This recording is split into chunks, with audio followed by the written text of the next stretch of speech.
How's it going, everybody? So in this video, I'm going to talk about how to get six-pack abs and chest. So before I get started, please subscribe to my channel if you guys haven't already.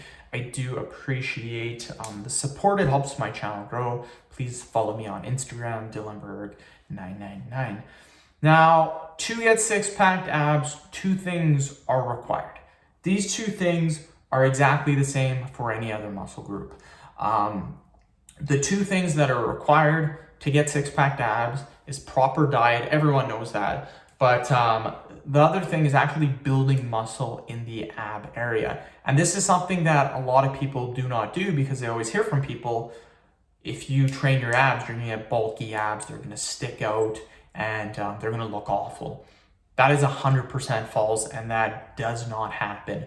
Unless you look at the top bodybuilders. You look at the top bodybuilders that are 5'9", 275 pounds, like 6% body fat. Yeah, your abs are gonna stick out a little bit. But even them, their abs don't stick out that much. But again, that's the one in the million. We're not talking about those people. We're talking about the average person.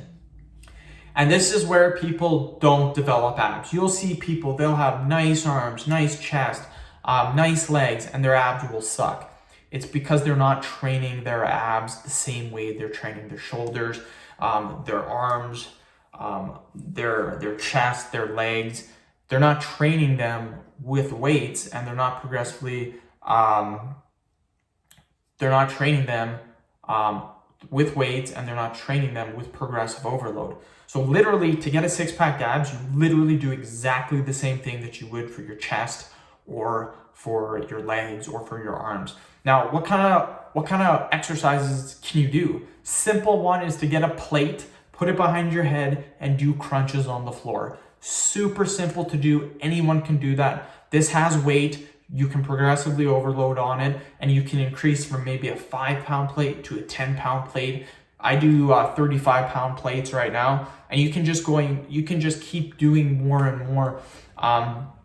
And once you get past the 35 pounds, you can actually get a dumbbell and you can start doing that. So lots of different ways to progress. Another one that I love to do is I love to do the lat pull down machine. You put weight on the lat pull down machine, you get the rope pull down attachment, you put it near your head, and then you start doing crunches. Super, super easy way to progressively overload on that. A lot of your core movements, the squat, the deadlift, those require very, very strong cores, and you will develop good six-pack abs.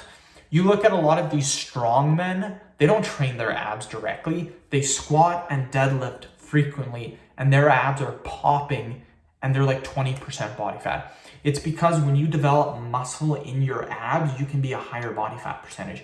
You take a guy that has been developing his abs like me for 11 years, my abs can show at like 16% body fat, 18% body fat, because I've developed muscle in my abs. So that's the key. It's actually training your ab muscles. So, and this, a lot of people, what they do is they train them, but they do body weight exercises and they don't progressively overload on that. You can do body weight exercises, but you need to keep doing harder and harder and harder variations. And this is very hard to do because a lot of the harder variations are extremely hard to perform. So if you're just doing ab crunches every single day, you're not going to get a six-pack. If you're just doing ab twists or Russian ab twists, flutter kicks, it's going to be very hard to develop those abs. So just keep that in mind.